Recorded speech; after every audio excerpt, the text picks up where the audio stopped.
ça me fait penser justement à un des slides qui était présenté par Salah sur la feuille de route. Il y avait justement cette dimension éthique de l'IA. Et bon, ceux qui parlent une IA éthique et responsable ou une utilisation responsable de l'IA, c'est tout le défi. Alors, ça me permet de faire réagir Hicham sur également j'allais dire, donc, l'OSINT, un acteur incontournable, puisqu'il y a pratiquement tous les DSI, donc tous les utilisateurs des systèmes d'information, directement concernés par le digital, foncièrement ancrés dans l'adoption de l'IA.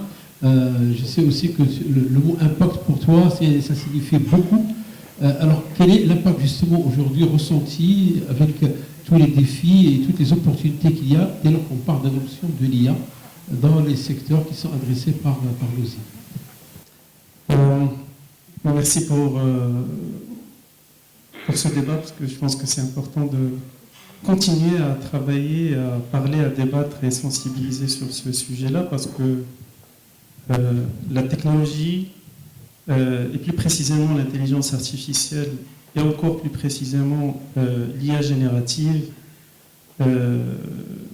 moi je le qualifie de technologie de rupture qui va transformer notre vie, tel que le smartphone l'a fait à la sortie de l'iPhone, au tout début de la première version. Et je pense qu'aujourd'hui, on est en train de vivre quelque chose qu'on n'a pas vécu depuis une quinzaine d'années. Et ces transformations, ces technologies disruptives sont en train d'accélérer, c'est-à-dire qu'on ne va pas attendre encore 15 ans pour pouvoir avoir une technologie de rupture qui va encore transformer notre vie et notre façon de voir les choses et de faire les choses. Et aujourd'hui, c'est ce que l'intelligence artificielle et surtout générative est en train de faire. L'IA en soi est ancienne, on va dire, le développement des algorithmes, etc. Mais le fait d'arriver à une certaine maturité aujourd'hui fait que la technologie, elle est prête pour changer notre business, changer notre mode de vie. Et c'est là la question qui se pose. La question qui se pose, c'est de dire comment elle va changer notre vie. Donc ça a été dit tout à l'heure. Est-ce qu'elle va le changer parce que nous avons un mindset positif, de positivité, de construction et sur lequel on va utiliser l'intelligence artificielle pour pouvoir continuer à créer ce bien-être humain, cette simplification de la vie et de pouvoir chercher le bonheur, hein, les mots que tu aimes. Et quand je dis ça, ça veut dire, je le dis même sur le plan business. Je le dis sur le plan business parce que une entreprise en quête de sens va utiliser la technologie, va utiliser un certain nombre de choses pour pouvoir atteindre les objectifs du business, mais aussi à atteindre des objectifs qui sont des objectifs qu'on a vus, que ce soit les ODD, mais aussi des valeurs. Donc il y a une vision, il y a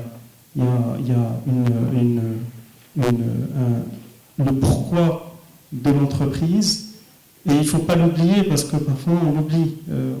On a des top managers qui sont très focus sur l'objectif de rentabilisation, d'augmenter le chiffre d'affaires, mais on oublie pourquoi l'entreprise elle existe.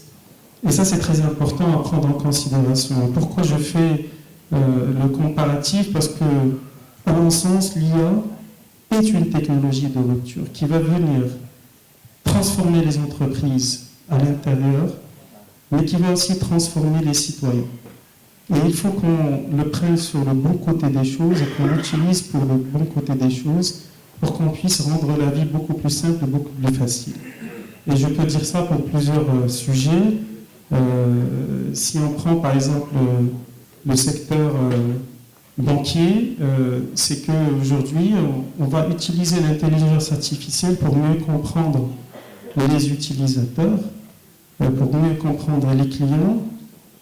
Mais si on l'utilise uniquement avec une idée de dire on va créer encore plus de services pour pouvoir encore rentabiliser encore plus la banque, c'est qu'on a oublié quelque chose. C'est-à-dire, oui, effectivement, c'est quelque chose qu'il faut faire, parce que de toute façon, un business non rentable, c'est un business qui va mourir. Mais en parallèle, on peut dire que l'objectif, c'est aussi d'être conseillé.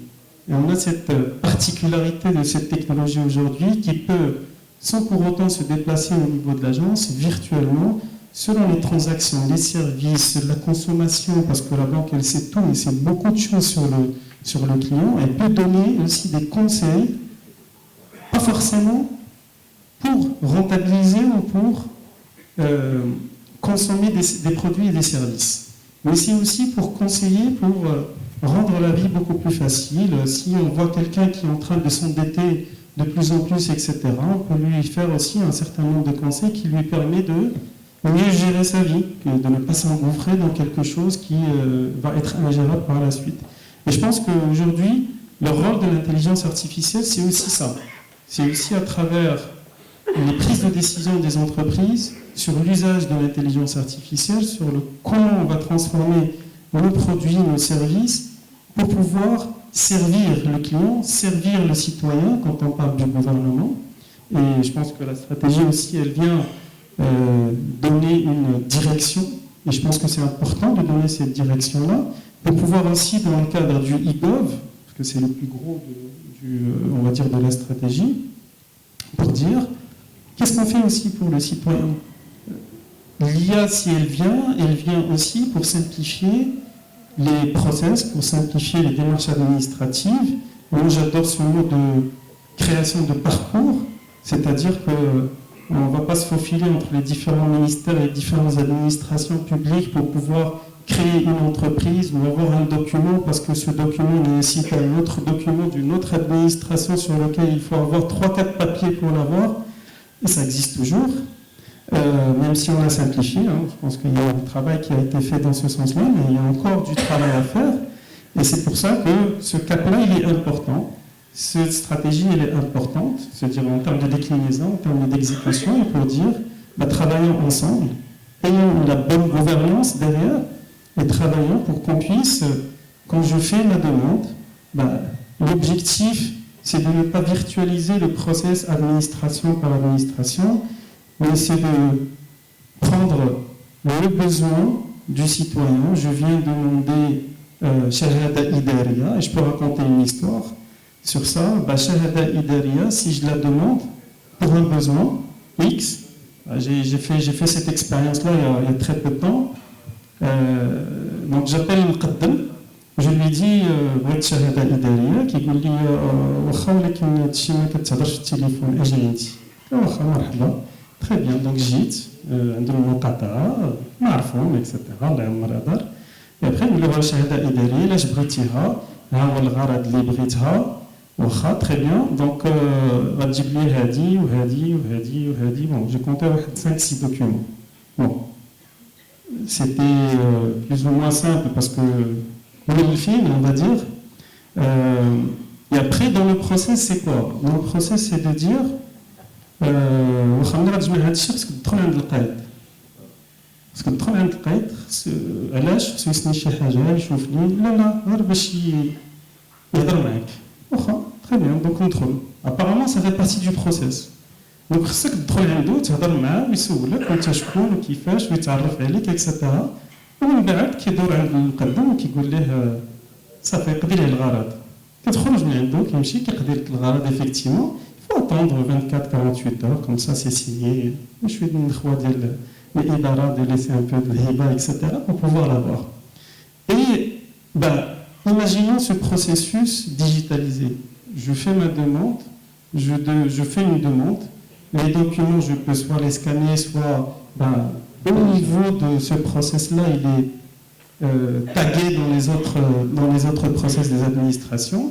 Et automatiquement, on va me dire soit Agi Khoudha, soit Hariya, il est déjà en mode digital que tu peux la sortir avec un QR code d'authenticité, le problème est réglé.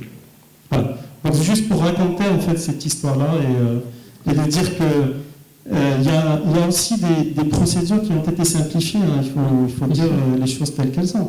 Maintenant, je pense qu'il y a encore cette notion de parcours qu'il faut la traiter, parce que quand on voit par exemple des procédures digitalisées à 70%, on est un peu frustré.